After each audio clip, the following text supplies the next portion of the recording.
Hey, this is Crystal Lax. I was just watching a video, taking a break from my flower pen advertising. You have to self promote. I'm not really a genius at that.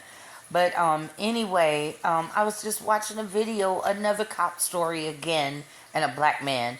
And the cop already got him in handcuffs. The man is not running nowhere, the man is not giving him a hard time.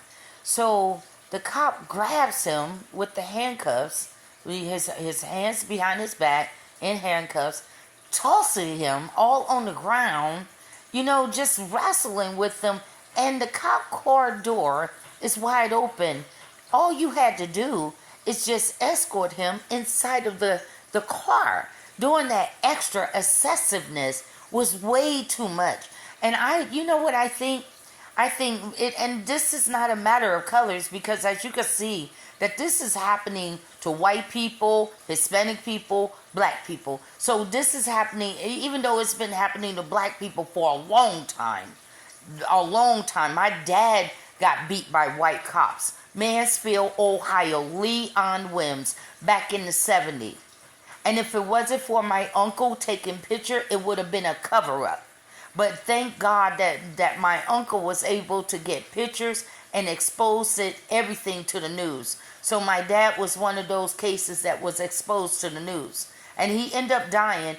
And I was there. I was at age 12. I was age 12. They was telling me about my dad and what was going on. So I ran down the street and I seen that the police and the ambulance out there.